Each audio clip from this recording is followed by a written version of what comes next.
शासनानं त्या ठिकाणी काम करत असताना दडपशाहीचं राजकारण केलं जातंय। कामं करायची नाही, विकास करायचा नाही, लोकांना दबावाखाली ठेवायचं। आणि मला तिथं गेल्यानंतर कळलं की उमेदवारांना, परंतु आजही त्या ठिकाणी गेलं तर रस्ते नाहीयेत, पिण्याचं पाणी नाहीये।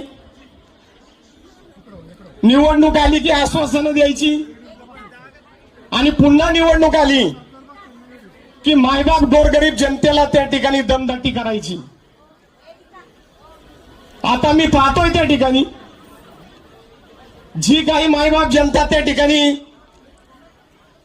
अन्यायाच्या विरोधात चिडून रस्त्यावर येत आहे, एक परिवर्तनाची लाट या प्रभाग क्रमांक 3 आणि 4 मध्ये खऱ्या अर्थानं तुम्हाला आम्हाला पाहायला मिळत आहे।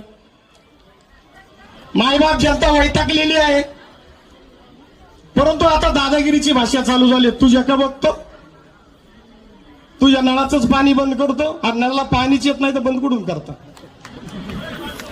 आता तुम्ही उमेदवार जर पाहिले तर एक व्याजाचा धंदा करणार आहे, एक टँकर माफी आहे।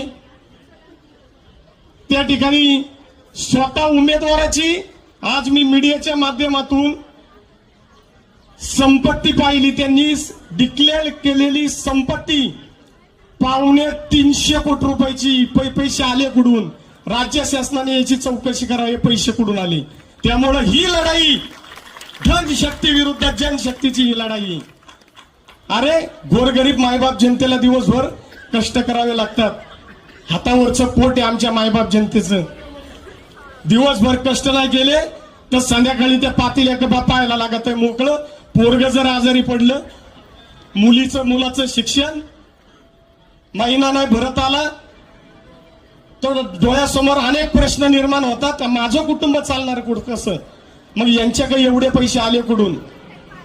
मग यांचं स्वतःचं घर तुपाशी आणि मायबाप जनता उपाशी, अशा प्रकारचं त्या ठिकाणी चित्र निर्माण झालेलं आहे। आणि काय सांगतायत, खराडीचा आम्ही विकास केला। काय विकास केला? ते 2-3 जे रस्ते केले ते पेन्सिलच्या माध्यमातून त्यांनी पीपीपी मोडवर केलेले आहेत, यांचा त्यांचा काही संबंध नाही। त्यांनी त्यांची विधायक कामं सांगावं आम्ही या 5 वर्षामध्ये मागच्या ना आता या 20 वर्षामध्ये एकाच पक्षात असताना तुम्ही संयुती झालेली असताना या ठिकाणी मी टीकेचा वगैरे या ठिकाणी तसा काही विषय नाही टीकेचा, परंतु त्यांनी त्यांची भूमिका मीडियासमोर येऊन आणि सर्वसामान्य मायबाप जनतेसमोर येऊन स्पष्ट करावी।